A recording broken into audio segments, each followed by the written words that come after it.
Right now on Justice. With 100% of House Democrats, every single one, and a handful of Republicans actually standing in the way, we're back to the drawing board.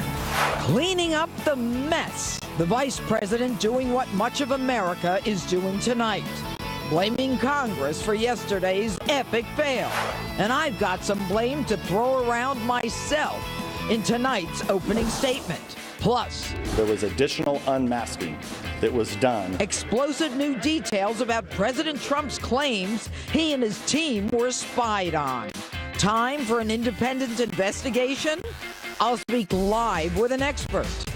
And later. Can't rely on those Republicans, huh? No, I did not say that. Who do you blame for the healthcare failure? I hit the nation's capital to find out. Whose fault is it? Obama. Justice starts now.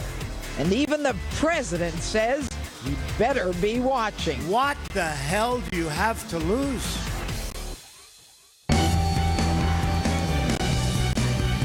Hello and welcome to Justice. Live tonight from our nation's capital. I'm Judge Jeanine Pirro. Thanks for being with us. My opening statement. Paul Ryan needs to step down as Speaker of the House. The reason? He failed to deliver the votes on his health care bill, the one trumpeted to repeal and replace Obamacare, the one that he had 7 years to work on, the one he hid under lock and key in the basement of Congress, the one that had to be pulled to prevent the embarrassment of not having enough votes to pass. But this bill didn't just fail.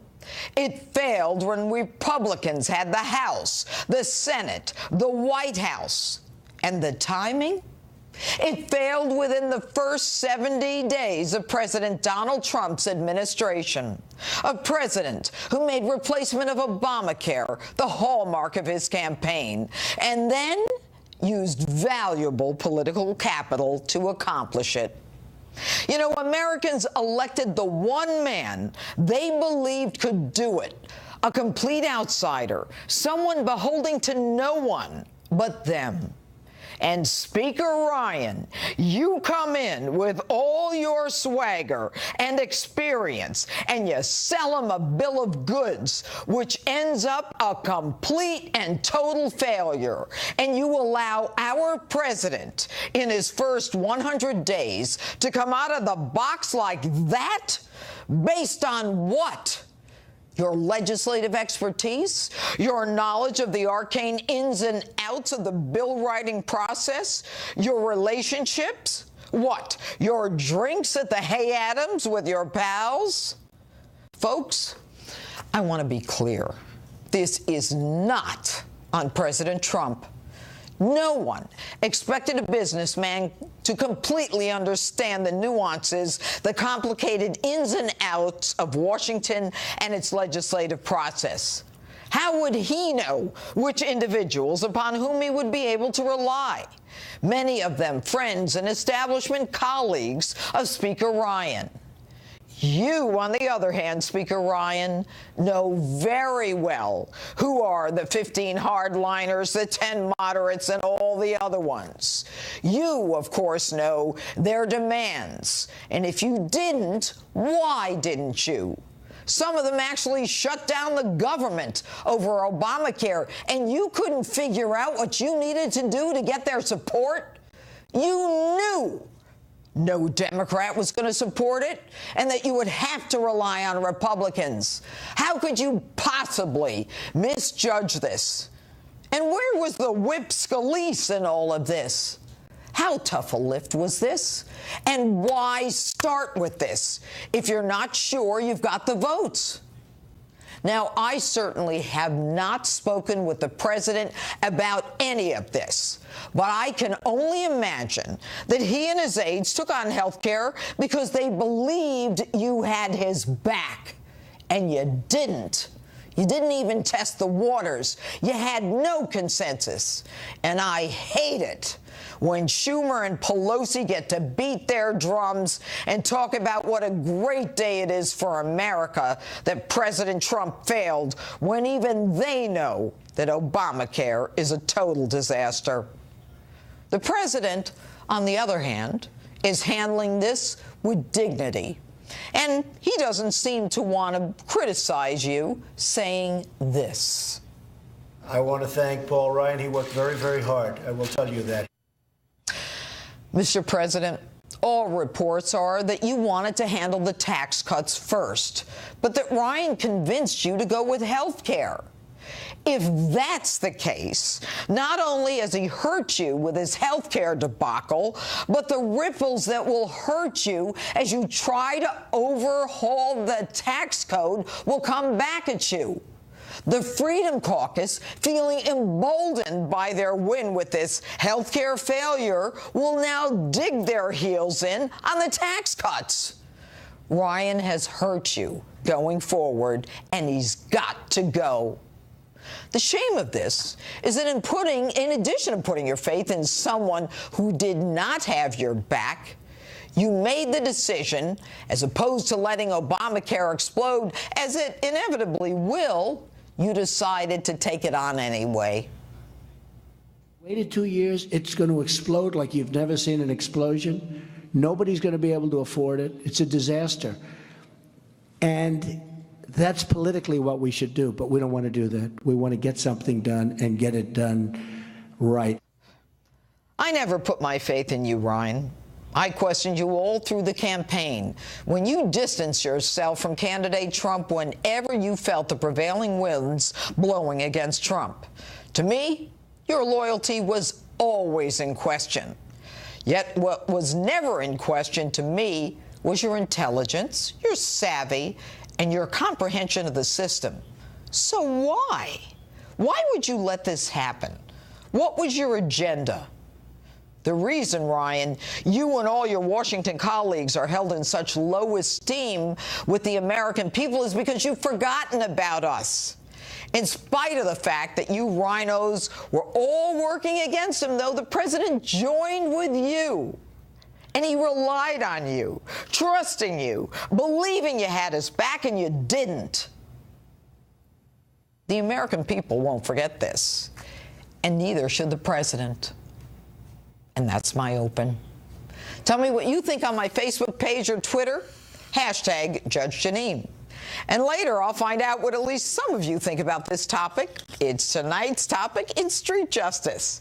But first, joining me now with reaction is my all-star political panel. We move them up tonight for this special occasion. GOPAC Chairman David Avella is here in Washington with me, and back in New York, former aide to Senator Chuck Schumer and radio talk show host Chris Hahn. Now, guys, I want to make it perfectly clear to both of you that when the president said, when he tweeted, watch Judge Jeanine tonight, he and I had absolutely no conversation, no discussion, no email, nothing. He had no idea that I was going to do this open. In fact, I didn't know about it until I woke up this morning, and I thought about doing it, and I'm still furious with Paul Ryan. So I want to make that perfectly clear to everyone. But am I wrong, David, about this? Why did they let President Trump do this? The Speaker certainly is going to take his share of criticism over this defeat, as he needs to, because he is the Speaker. With that said, as Ben Franklin counseled, we will either hang together or we will certainly hang separately. Right. And the best things Republicans can do right now is have President Trump and Senate Republicans get Neil Gorsuch confirmed to the Supreme Court. And that will give Democrats their third defeat on the Supreme Court. You're pivoting on me. No, I'm not pivoting. No. I want to go back. What you said was hang together. They're not hanging together. And what this requires is that President Trump, at this point, with his finesse and the art of the deal, recognizing that it ain't a Republican Party that's going to hang together. They all hate Obamacare. They've had 7 years. They couldn't figure it out. It's time for him to create his own deal and his own party. And I don't know about another party, but let's say this. Secretary Price has already told governors and state legislatures they should start applying for waivers. That needs to happen. There are things that can happen through the administration that can be done to help improve health care. Ultimately, some of this is going to have to be done through legislation, and the president has talked about that we'll look down the road to try to do more stuff legislatively. But lots can be done. Look, Tom Price is the man of the hour right now. All right, now, all right, Chris, go. You know, I hope the president's watching. I have a little bit of advice for him. There are 535 men and women in the House and Senate, and negotiating with only half of them makes your margin of error very small. Well, maybe you ought to take a lead from Obama, who didn't negotiate with Republicans at all and got his Obamacare passed. Don't even go there, Chris. Well, you know what, Jeanine? If that judge, if that's what he wants, if he wants to just emulate Obama, then he can emulate Obama. But if he really wants to be the art of the deal and the king deal maker in this country, he needs to negotiate with everyone. And clearly the Republican Party in the House and the House has not helped him here in this process. So the president has to. All right, let me ask you this, Chris. And he can make a deal with anybody else he wants. Okay, good. Thanks. Chris, should Ryan have known what to do? Should Ryan have said, Mr. President, we can't go with this. I don't have the numbers. Should Ryan have hid that bill and not let anyone see it? Rand Paul was right. Yeah, I think that this bill was a bad bill. Speaker Ryan should have known it was a bad bill and it wasn't going to be passed. But the fact that they tried to get it through so quickly is probably what ultimately killed the bill. They never built support among the various interest groups around the country and made some changes to appease those groups. Instead, everybody was against this bill. Liberal groups, conservative groups, moderate groups, doctors, lawyers, everybody. Okay, we're having some technical difficulties. David can't hear you, Chris. So, Chris is talking about getting all the support that he needed ahead of time before he actually brought out this bill. Is that what you were saying, Chris? Yeah, I was saying that. And you got to build that support organically. Got to build the support. They did it too quickly. Well, had it passed, Chris would still be saying they did things too quickly. Look, hearing criticism from Democrats, look, that this is their heyday. But as I was getting ready to say, when they have their third defeat on the Supreme Court, one, they didn't get Merrick Garland. Two, they didn't get Hillary Clinton elected, so she couldn't put her person on the Supreme Court. And Neil Gorsuch, it will be on the Supreme Court, even if that requires a changing of the rules so that Chuck Schumer can't filibuster it. This failure is going to make it harder for Neil Gorsuch for sure. Oh, come on. Oh, come on. That's ridiculous. Give me a break. What's the New York term for, like, that's bull crap? You know what? Neil Gorsuch, let me tell you, this guy has a perfect temperament, intellect, experience. The guy is the most, I love watching him. Can I tell you something? This man is so brilliant. I'm proud. He makes me proud to be a judge. This man is phenomenal. Gorsuch is phenomenal. Don't be political on me, Chris. Don't do it. Look, but here's the thing, Judge. The question is, does the president have the political capital in Congress right now to get this judge through? I don't know after yesterday. Yeah, you know why? Because Ryan blew it, and that's why people are going to question it now. Ryan brought this on the president. No one else did. Last word. Well, the president needs to. The president. The other piece of advice. David. Last word. Judge, we have a lot of work to get health care going forward. It's going to have to happen at the state level right now. No, it's going to implode and we'll start all over again. We got 68 of 99 state legislatures, 33 Republican governors. Look at what states are going to do. Okay, good. All right, David, Chris, talk to you next week, I'm sure. Talk to you next time. Okay. House Intelligence Committee Chair Devin Nunes stirred up a hornet's nest this week when he announced he got his eyes on intelligence that indicated President Trump and his team were swept up in some sort of incidental surveillance activity after the November election. It was an explosive allegation that could lend credence to President Trump's tweets earlier this month, alleging he was spied on by President Obama. Here to talk talk about all of this with me is Carrie Cordero, former counsel to the U.S. Assistant Attorney General for National Security. All right, Carrie, let me see if I've got this right. First of all, we've got the president who took enormous criticism for suggesting that President Obama had wiretapped him. And I think that you and I can both agree that that may not have been the terminology that should have been used. It was too specific. You and I both lawyers, the president not. Can we agree on that? Well, the president tweeted one thing, and then this week, Director Comey testified that what he had tweeted, there's no the question that I'm asking you is, as someone who's not a lawyer, is not as specific as you and I might be, since I have done wiretaps and you have engaged in them as well. And when you've got clappers saying that the NSA, the FBI, the CIA, that there is absolutely no collusion between the Trump campaign and Russia, that you've got people within the administration pushing back and saying there's nothing there. And then you've got Adam Schiff out there saying, oh, my God, Team Trump is in cahoots with the Russians. So we've got people within the administration who seem to have an agenda that is different from someone who is familiar with all of the intelligence. So what is going on here? Well, there's a few things going on. First of all, there's 3 separate investigations going on right now. Yeah. Director Comey confirmed that there's an FBI investigation looking into Russian influence on the election, including whether that included any members of the president-elect's team.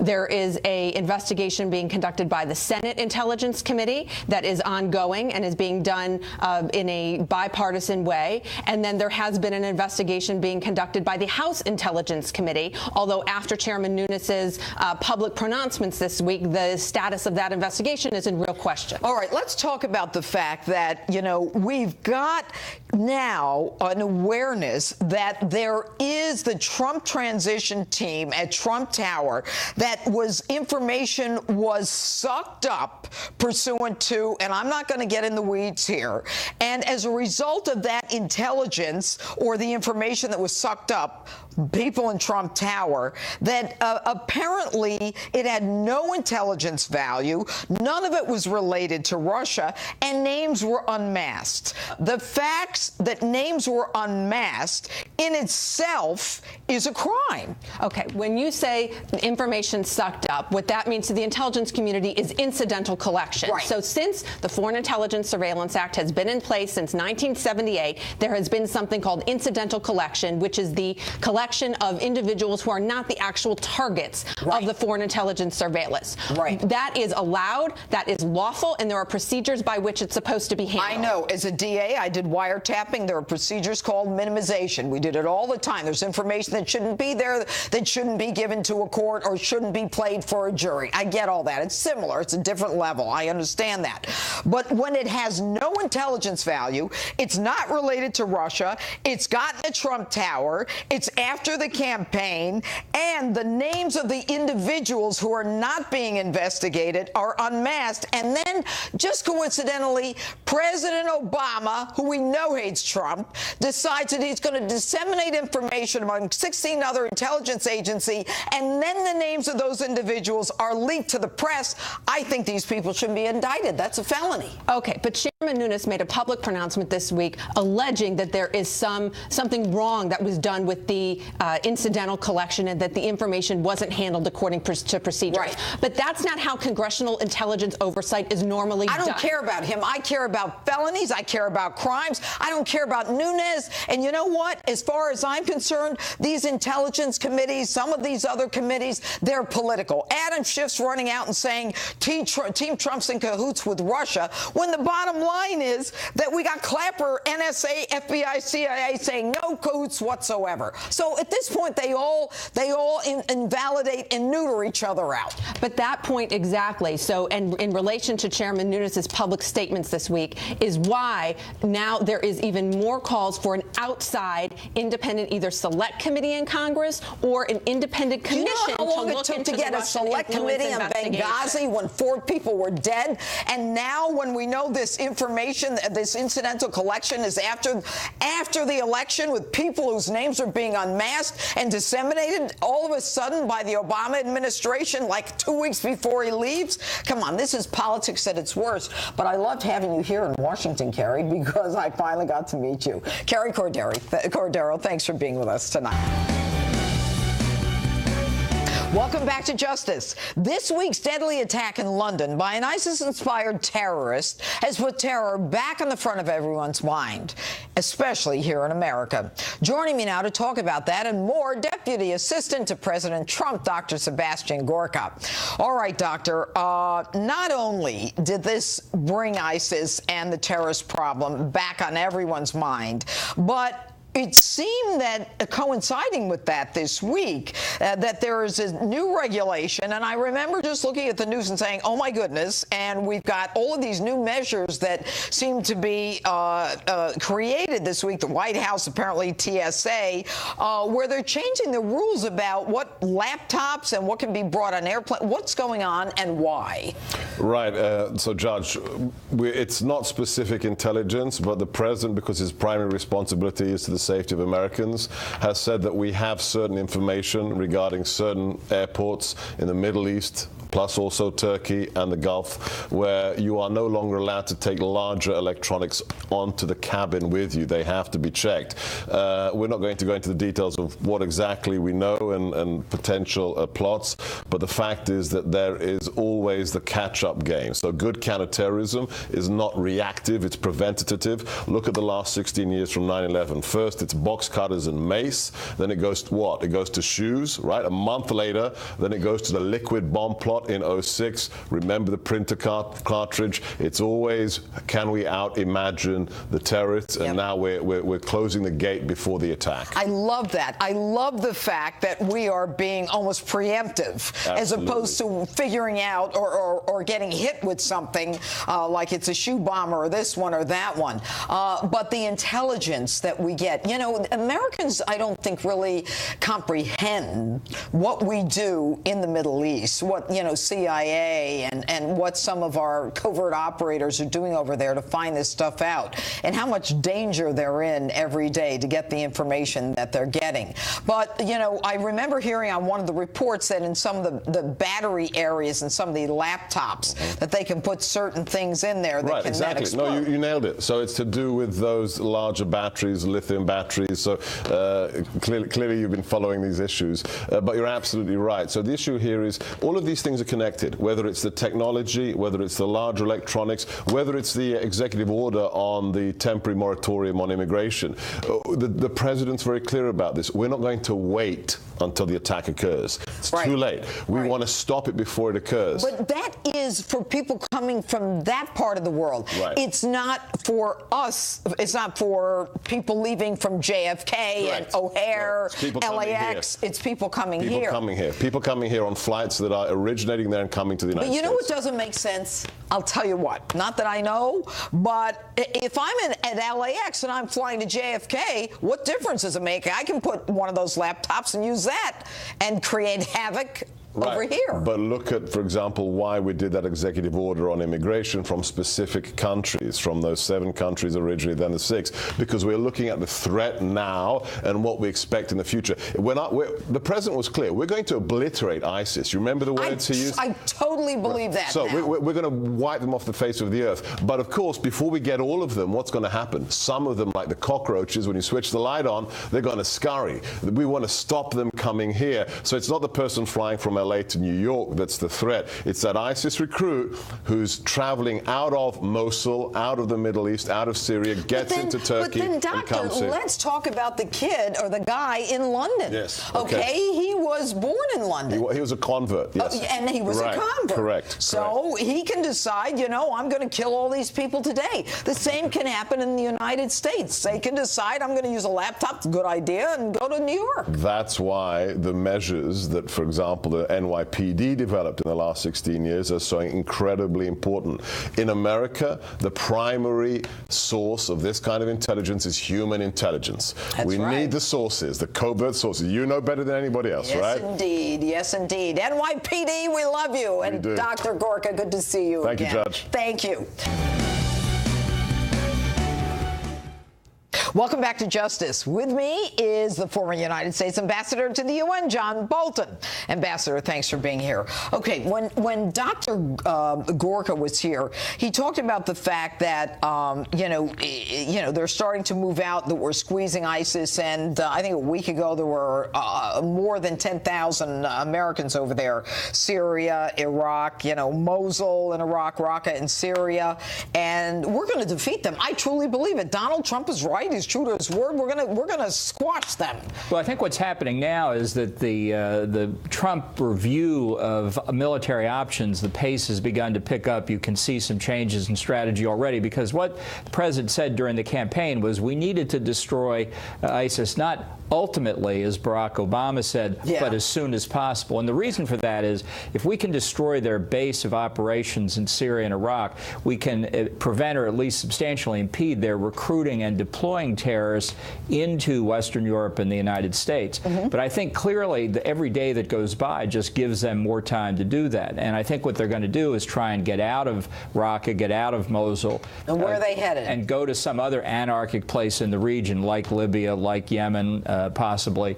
But they're also going to step up their attacks in Western Europe and the United States to show the Islamic world that even though they're being defeated by conventional military means in Iraq and Syria, they can still cause death and destruction in the West. And I think it's at least possible that this attack in London last week was the first of this kind of demonstration. I mean, the symbolism of a terrorist attack, literally in the shadow of Big Ben, just can't be underestimated. And it leads you to wonder whether the next one is going to be somewhere in the United States, maybe even here in Washington. All right. So you believe that ultimately, and we've all believed that ultimately that they're going to end up over here.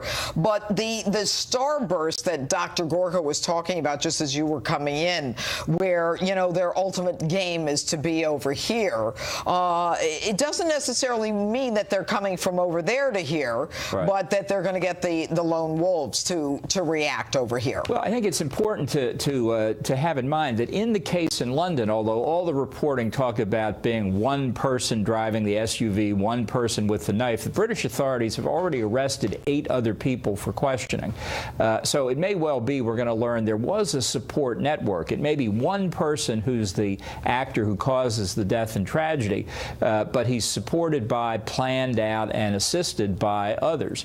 And I think that's where the idea of recruitment in the United States of people born here, not necessarily who converted, but having had the advantage of living in a free society, still turning to radical terrorism, shows what a pervasive ideological threat it is we're facing. Not a threat from economic deprivation, as President Obama used to say, but adopting this radical ideology. Right. And what do you see, Ambassador, if any connection there might be between sanctuary cities and the radicalization of these extremists? Well, I think any environment that gives them more latitude, more flexibility to plan and to seek refuge, to bring more people in, is a real danger. I mean, I think the immigration issue should focus more on the national security threat to people coming across the border, and not just the Mexican border, coming into our airports. I think it's not a matter to keep America safe of just a couple of incremental steps to watch immigration and people coming in. I think we've had 8 years under Obama of trying to ignore the existence of the threat, denying its reality, and that's going to come home to roost if we're not careful. All right. Well, Ambassador, thank you so much for being here. Welcome to Washington. Oh, I love it here. The shocking case of a 14-year-old girl allegedly raped by 2 illegal immigrants in a Maryland school got me thinking. Do you know who's in school with your children? If you think that your school administrator, principal, has your back, think again. Joining me now is Chester County, Pennsylvania Sheriff Bunny Welsh, and from the town of Lynn, Massachusetts, the Mayor Judith Flanagan Kennedy. All right, I'm going to start with the sheriff. We don't have a lot of time, and I'm going to bring you both back because I love this issue. All right, Sheriff, Montgomery County, where this 14-year-old was allegedly raped. I choose to believe she was raped, and we can you know, say they're allegedly the criminals. They choose their sanctuary county. That means they won't honor a federal detainer from ICE. That means that they're not going to tell ICE where these guys are, and they're going to let them roam freely, correct? Correct. And this is a tragedy on many levels, because the greatest job of the government is to protect the citizens. And the citizens here, whether it's the protection of at the border or in your communities, or our most vulnerable citizens, our children in school, the system failed every step of the way in this case. Okay, so for those people who say, wait a minute, the cops have to tell them where these criminals are. They're illegals, they're committed crimes, they've been deported, they're convicted. You as a sheriff can tell my viewers that if their boss says they can't, they can be investigated and brought up on charges, correct? Even if they're a cop. That's correct. Okay, good. That's now correct. To the mayor. Mayor, you are the mayor of Lynn, Massachusetts, and you pretty much oversee the 5th largest school district in the state of Massachusetts. Now, you have one of the biggest immigrants communities in Massachusetts. What, if any, impact does the immigrant community have on the schools in Massachusetts? It's been a tremendous strain on the city's budget to accommodate all of the new people that we've had in the system. Okay, what kind of strain and to whom? Well, for example, we're operating 5 schools that are more than 100 years old, and we are projected to add approximately 500 more newcomer students who are not speaking primarily English in the coming year. Okay, so if they're, first of all, who's building the new schools? Who's paying for it? We tried. We had a debt exclusion vote on last week, and the measure failed 2-1. So we have to squeeze kids into the existing schools now. Okay, good. So the impact on the students in terms of the strain is there are more kids per classroom, correct? Yes. Okay, and if someone's not speaking English, that requires more time the teacher has to spend, if you don't have more teachers, on the kids who aren't speaking as fluent as the American kids, correct? Yes. Okay, so somebody comes in who's an immigrant. How do you know what class to put them in if they don't speak English? They do an initial evaluation, and many of these children who are coming in stop their formal education at 3rd grade, but they are growing well into adulthood, and we can't put them in a 3rd grade classroom. We had one man with graying temples. I couldn't see putting that person in a 3rd grade class, so they go in as freshmen in high school. Whoa! Someone with graying temples in 3rd grade? So, but you put them in a... We can't. We can't. And we have to educate them within the regular school day. Okay, I got 1 minute hard, my producer's telling me. Now, did you have night school for these students, and was there a problem when you did for these adult students? Yes, we did have a night school, and we were told by a children's advocacy group that we were not giving equal education to these students, so we had to shut down the night school and put everybody into the regular daytime classes. Adults are in with our kids from other countries who don't speak English. Do you know if they have criminal records? Do you know if they've been vaccinated? Do you know who these people are? No, they don't come in with any records of any sort, not even a birth certificate. So we have to accept their word for their age when they enter school. Are the parents allowed to know who they are? The other parents, I suppose, if they entered the school and looked around, they would see some people that looked like they were a little older than high school age. And they go into the same bathrooms as our kids? Yes. Yes? Yes, they do. All right, they I are have 10 seconds. high school students. Sheriff Bunny Welsh and Judith Kennedy, Mayor, thank you. I'm sorry. We're doing this next week. You're both coming back. This is infuriating.